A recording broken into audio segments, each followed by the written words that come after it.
Assalamualaikum warahmatullahi wabarakatuh. Nama saya Rio Wiranda. Saya dari kelas 03 Hukum Perdata Bisnis. Di sini saya akan menjelaskan tentang kasus PT Carrefour yang mengakuisisi Alfamart Perindo, di mana tugas ini diberikan oleh Bu Resmia dalam mata kuliah Hukum Anti Monopoli. Kasus PT Carrefour dianggap sebagai pelanggaran Undang-Undang Nomor 5 Tahun 1999.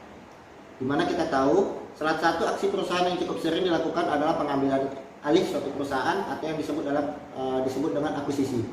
Dalam Undang-Undang Nomor 4 Tahun 2007 tentang perseroan terbatas disebutkan bahwa hanya saham yang dapat diambil alih, jadi aset, dan yang lainnya tidak dapat diakuisisi. Akuisisi biasanya menjadi salah satu jalan untuk meningkatkan efisiensi dan kinerja perusahaan.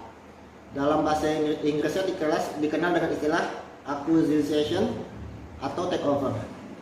Pengertian acquisition atau takeover adalah pengambil alihan suatu kepentingan pengendalian perusahaan suatu perusahaan lain. Istilahnya itu biasa dikenal dengan takeover sendiri.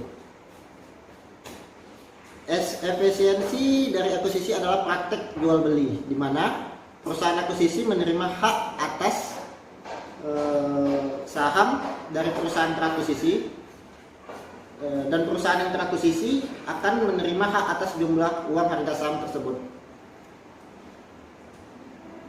Menurut pasal 125 ayat 2 Undang-Undang Nomor 40 Tahun 2007 tentang perseroan terbatas yang menjelaskan bahwa pengambilan alih dapat dilakukan oleh badan hukum atau perseorangan. Jika pengambil alihan dilakukan oleh perseorangan, maka keputusan akuisisi harus mendapat persetujuan dari RUPS. Dan pasal yang sama ayat 7 menyebutkan pengambil alihan saham perseroan lain langsung dari pemegang saham tidak perlu didahului dan membuat rancangan pengambil alihan, tetapi dilakukan langsung melalui perundingan dan kesepakatan oleh pihak yang akan mengambil alih dan pemegang saham dengan tetap memperhatikan anggaran dasar perseroan yang diambil alih. Dalam mengakuisisi suatu perusahaan yang akan mengambil alih harus memperhatikan kepentingan dari pihak yang terkait, disebut juga di dalam Undang-Undang Nomor 40 Tahun 2007, yaitu perseroan, pemegang saham minoritas, karyawan perusahaan, kreditor, mitra perusahaan lainnya, dan perseroan. Perusahaan yang termasuk dalam masyarakat serta persaingan sehat dalam melakukan usaha. Dalam sidang KPPU tanggal 4 November tahun 2009, Majelis Komisi menyatakan Carrefour terbukti secara sah dan meyakini melanggar pasal 17 ayat 1 dan pasal 25 ayat 1 huruf A Undang-Undang Nomor 5 Tahun 1999 tentang larangan praktik monopoli dan persaingan usaha yang tidak sehat. Pasal 17 Undang-Undang Nomor 5 Tahun 1999 yang membuat ketentuan mengenai larangan bagi pelaku usaha untuk melakukan penguasaan pasar, sedangkan pasal 25 ayat 1 Undang-Undang tahun 1999 memuat ketentuan terkait posisi dominan. Majelis Komisi menunjukkan berdasarkan bukti-bukti yang diperoleh selama pemeriksaan perusahaan itu, pangsa saham perusahaan retail itu meningkat menjadi 57,99% di tahun 2009. Pasca mengakuisisi Alfamart Perindo pada tahun 2007, pangsa pasar perusahaan itu meningkat sebesar 46,30%, sehingga secara hukum memenuhi kualifikasi pasar dan mempunyai posisi dominan. Sebagaimana yang dimaksud dalam pasal 17 ayat 2 Undang-Undang Nomor 5 Tahun 1999. Berdasarkan pemeriksaan menurut Majelis KPPU, penguasaan pasar dan posisi dominan ini disalahgunakan kepada para pemasok dalam meningkatkan dan memaksakan potongan-potongan harga pembelian barang-barang kepada pemasok melalui skema trading terms. Pasca akuisisi Alfamart Perindo, semuanya potongan trading terms kepada pemasok meningkat dari kisaran 13% hingga 20%. Menurut Majelis Komisi, pemasok tidak berdaya menolak kenaikan tersebut karena nilai penjualan pemasok di Carrefour cukup signifikan. Namun, pada tahun 2010, Mahkamah Agung secara resmi menolak kasasi Komite Pengawasan Persaingan Usaha atau yang disingkat dengan KPPU dalam sengketa dengan PT Carrefour Indonesia pada pertengahan November 2010 lalu. 3 bulan berselang setelah putusan pihak KPPU menyatakan belum menerima salinan putusan MA tersebut. Hal ini diungkapkan Zaki Zen Badrun, Kepala Biro Hukum dan Humas KPPU. Ia menyatakan hingga kini belum menerima salinan putusan tersebut, tegasnya. Namun KPPU mengakui kekalahan atas putusan kasasi MA yang sudah pasti memenangkan PT Carrefour.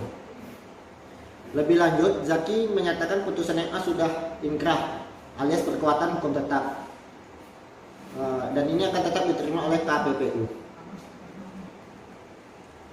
Lebih lanjut lagi, Bapak Zaki mengungkapkan bahwa upaya hukum selanjutnya seperti peninjauan kembali atau PK tidak dikenal dalam Undang-Undang Nomor 5 Tahun 1999 tentang praktek monopoli dan persaingan usaha tidak sehat. Dengan demikian, sanksi yang diberikan KPPU terhadap Carrefour batal dan tidak berlaku. Seperti yang sudah diketahui, KPPU memutuskan PT Carrefour Indonesia bersalah melakukan praktek monopoli dengan mengakuisisi PT Alfa Ritelindo. Perkara ini bermula saat Carrefour diduga melakukan monopoli pasca mengakuisisi 75% saham PT Alfa Ritelindo dan Sigma Premier Horizon sebesar 674 miliar. KPPU memerintahkan untuk melepas seluruh saham kepemilikan di PT Alfa Ritelindo Tbk sebanyak 75% tersebut kepada pihak yang tidak terafiliasi dengan PT Carrefour Indonesia selama-lamanya 1 tahun setelah putusan berkekuatan tetap.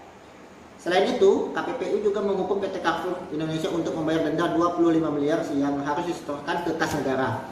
Namun pada perjalanannya, Pengadilan Negeri Jakarta Selatan atau PN Selatan memutuskan Carrefour tidak terbukti melanggar pasal yang dituduhkan KPPU tersebut.